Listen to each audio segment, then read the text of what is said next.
Oh God, it's bright. Good job I've got these from the pound shop with me. I have them in my pocket all the time. Anyway, what was I going to say? Here we go. So here we go again. So I'm still alive and I don't want to be, because nothing's going to go right now. I can see it's the end of my life. I can't go back in time to when things were safe and I had a home. It's not going to happen again, because they've told me, Chester West and Chester Council have told me that I have to remain outside until I die now, because they refuse to help me. They've told me that I am not on their books anymore. They have finished their duty of care, and the reason for this is because I've refused to be raped by heroin addicts. I'm fine, thank you. And I'm just trying to speak on the phone. Jesus. So they've told me that they finished the duty of care because I refuse to be raped by heroin addicts in their filthy place that they give me. Now, everybody I speak to, Chester, anywhere, they say you can't possibly go into a place like that. Well, that is the only place that they are offering.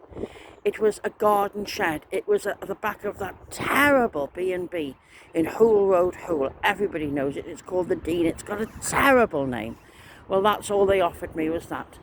And that's where they dump all the, or they call them the smackheads, heroin addicts, same thing, or whatever it is. And that's what he told me. The man at the railway station, who was the security man, said, you can't possibly go there. He said, somebody in your position going in there, he said, with all the smackheads, he said, you're asking for trouble. He said, they'll bug you and beat you to a pulp and everything, and rape, I expect, and put heroin in my arm, no doubt. Anyway, as if I'd go in there. I went there, it was urine-drenched carpet, it was filthy. They don't clean the beds in the Dean. That Dean needs closing down. It needs the health inspectors round. It's disgusting. I'm telling you. Anyway, that's besides the point now. So anyway, I'll just tell you about this now. So I'm in terrible pain because I've got a severely diseased arthritic hip that needs a replacement. And of course I'm not got a bed to sleep in. I'm in constant pain. So I got hold of this doctor, and she was nice, a receptionist at the doctor's surgery. She's very nice. And she got him to ring me back. And then he told me, I suppose you could have an appointment in about 2 weeks' time or something. But he can't do anything about my homelessness, by the way. Now, loads of people have said the doctor can help. He said it's nothing to do with him.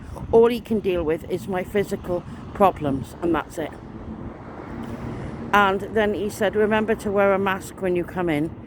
And I said, but I'm exempt. And then he asked me, why was I exempt? And I told him, because I'm asthmatic. And then he said, oh, I didn't know that. Yet he's just prescribed me, he signed the thing and prescribed me Ventolin and Becker 40 inhalers. So that doesn't make any sense. It shows overpaid, underworked. Alarm bells ring. The same as that MP. Well, we know all about the MP. He's too busy partying, I expect, because he's got to fight for his right to party, no doubt. And this is Chris Matheson, yes, hasn't got back to me. He's just ignored me because he couldn't care less. Overpaid, underworked. This is what Great Britain's all about now.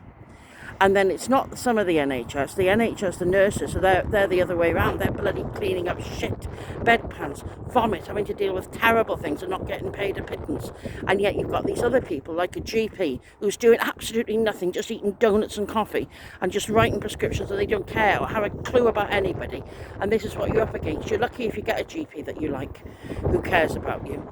I had one called Helena Martin. She was wonderful, on the Wirral in Heswell. My life in Hassel was good then. I lived in a lovely flat for 13 years. It was my home. I dream about being there all the time. I've got pictures of my babies there, my ragdolls, and they're in a storage unit now. And I can't bear it without them. I'm in a terrible mess. I want a home, and I'm never going to have a home again. I've been told that by Chester and Cheshire West Council. So I keep trying to kill myself because nobody will help me. I really need somebody to help me. I really, really do. I've got no family alive that is here at all. The only member of the family is my mother, who doesn't give a shit about me. She's put herself in a luxury care home and she's left me to fend for myself. She doesn't give me a penny, and she's got 3 massive pensions, and she just left me now to sleep rough, and she just doesn't care. And I've got nobody, and this is the God's honest truth, and you can check it with the police in Chester or anybody, because I know there are scam artists on here, people who are pretending to be homeless to get money. I can tell you I am fucking homeless. I've got no money. Please, somebody out there, Have a heart and help me. Please, I can't see with this bloody light. It's playing in my head with all the bright lights. I feel so ill. Anyway, I need somebody to urgently do something, please. Help me. Because they've left me to die on the streets now. It's terrible what's happened. And I know they're gossiping about me and stuff because of what did happen. And I'll tell you a little about it, yes. About everything, because you know me. And what happened to me, if you do. My mother had headlines on the news. And we're talking about, I can't think now, was it 20 years ago? I haven't got a clue. Suicide couple in Tenerife. She put the blame on me. She said that I was trapped in a world of my own and I had severe autism and I was like Katie Price's son Harvey, okay? So I couldn't look after myself or cope with myself, and I was violent and everything. I was like Harvey but a million times worse, and that's what she said. And hurtful, horrible lies about me. But I wasn't allowed to give my interview in the newspaper. They wanted to interview me. They were really nice to me. But she said, I'm going to kill myself if you do that. So I was scared, believing that she would. But I know now she had no intention of ever doing that. Not to herself. She wanted me to die. She wanted him to die, but not me. Dr. Peter Mason knows the whole truth. But he doesn't care, because he's another one, overpaid, underworked. He doesn't want to be bothered to help me now, because I'm not in his books anymore, am I? He's not being paid to deal with me. So he doesn't care to help me, because they're all the same. If he was a genuine person, because he has a brain, this man, and he worked it out. He said how dangerous she was, and I didn't want to believe it at the time when they had this meeting in Birmingham, and there were such lovely people there, and they came to my flat afterwards, and there was a man, and he was welling up. He was a professional, very nice man, and he had to sort of go out of the room, and his eyes were welling because he actually cared. He said, it's terrible, the trauma you've been through. You need deep psychotherapy and help after this. And of course I received none, because I was international. I didn't give a flying shit. I had nothing. Nothing was followed up. Nobody did a thing about it. But at the time then, she came back, and I dealt with her because I was scared of her. Yes, mummy, no, mummy, 3 bags full, mummy. That's what I was like. But my father was the same. He was a scientist, not a stupid man. And we sort of hated each other at the end, because she had us like fighting against each other, and we just didn't bother with each other. She liked that, the control. And she told him he had to kill himself. He didn't want to do it. He did it. And it wasn't his idea at all. She made out, it goes by her story, what was put in the paper, were her words only, which was all lies, because everything that comes out of that woman's mouth, is, in the words of Peter Mason, are lies. That's what he said. Those were his words. And it was terrible. So basically, she said we had to go to Tenerife to kill ourselves because she'd run out of money. And she'd run out of money because the reason was she was sending me to very, very, very expensive psychiatrists all over Britain. Harley Street, everyone. Oh, I had a lovely one there. And he was a professor. He felt so sorry for me. He said I was being abused. He wanted to speak to my own, but she wouldn't let me. She was always in the room, so I couldn't talk. And I couldn't anyway, because I was scared they'd report it back to her if I didn't trust them properly. But they refused to give me a psychotic or very mental diagnosis, so she got angry. We went to the Schizophrenia Society. They refused to help. All these different places. So then she studied this autism Asperger's syndrome, because she couldn't get me diagnosed with full autism. So she thought, oh, I'll do Asperger's syndrome. So what she did was she filled in the forms, and I just went along with it. So when we went into the thing, I was told what to say. We get lines. Him and me used to have lines telling us what we had to say in places. You do as you're told. That's what I get. That's only, I mean, it's been terrible all my life. I've had this. I had to share a double bed with her up until the age of 22. I mean, people don't know the half of it. I'm insecure. I'm telling the truth. I'm in an open area here. I'm in a car park, and they're in Birkenhead. And I'm just coming out with it because I feel you need to get things off your chest, you know, sometimes. And it's just what happened. And what surprised me was, I said, well, she says, Mummy loves you. And every time she says that, she's only going to say that. And I believe her. And then she said to me, I said, well, why did you want to kill yourself, Mummy, if you say you love me so much? And then she told me, well, I knew exactly how many pills to take so I wouldn't die. And that cut me cold. That sent the shiver right down my spine. I believed everything Peter Mason had said from then on in. Everybody's let me down. Richard Nicholas, I trusted you. I really like you, Rich, because you were like solicitor and you worked with me, and he got me out of that hospital. She had me sectioned into the Mental Health Act on lies. he got me out. They said I had catastrophic parenting. Oh, deep psychological damage due to catastrophic parenting, I was diagnosed with. But I mean, the thing is, it's terrible what she's done.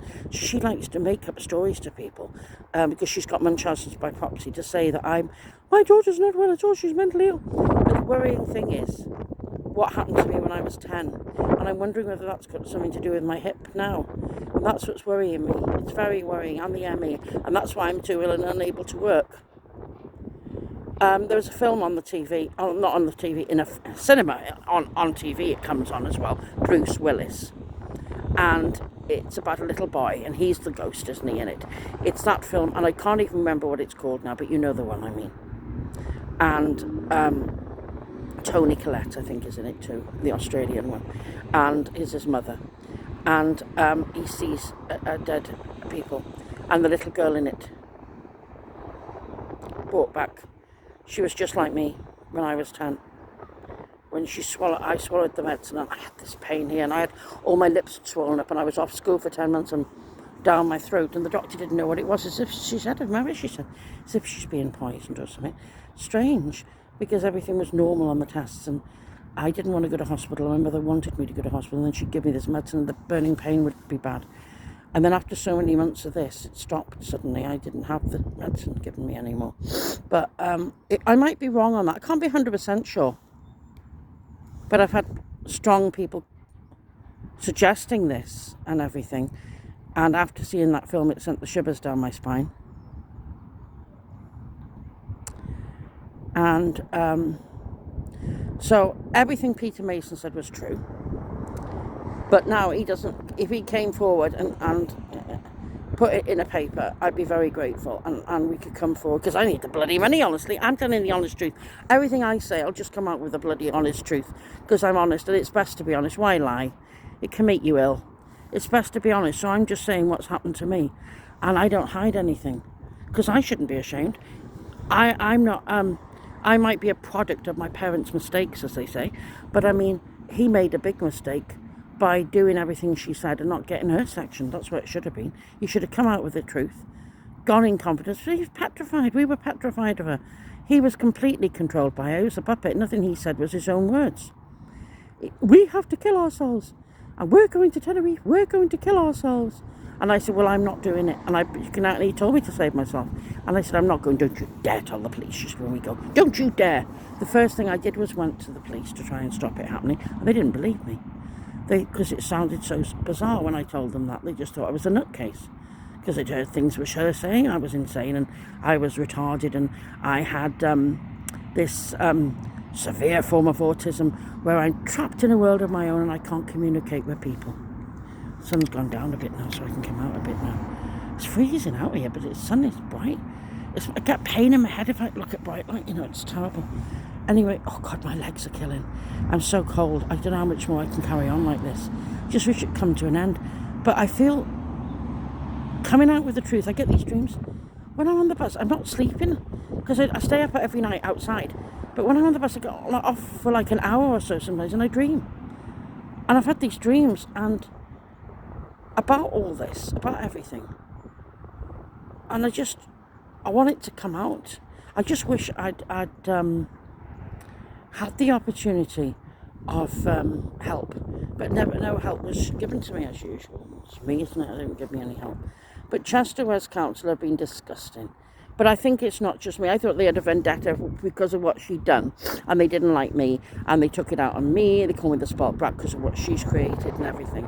And I thought that was the thing. But I think they're horrific to other people as well, because there's so many people on the streets of Chester, and they've told me that they refuse to help them. And this woman I'm worried about, who's got a broken leg, and she's got it in the thing, and she's laying down all the time. And I said, well, don't lay down, get on the bus like me. And she said she's just doing it to get money, because I don't think she's even got benefits. I've got these basic benefits. They expect you to live off 100 quid a week. It's disgusting.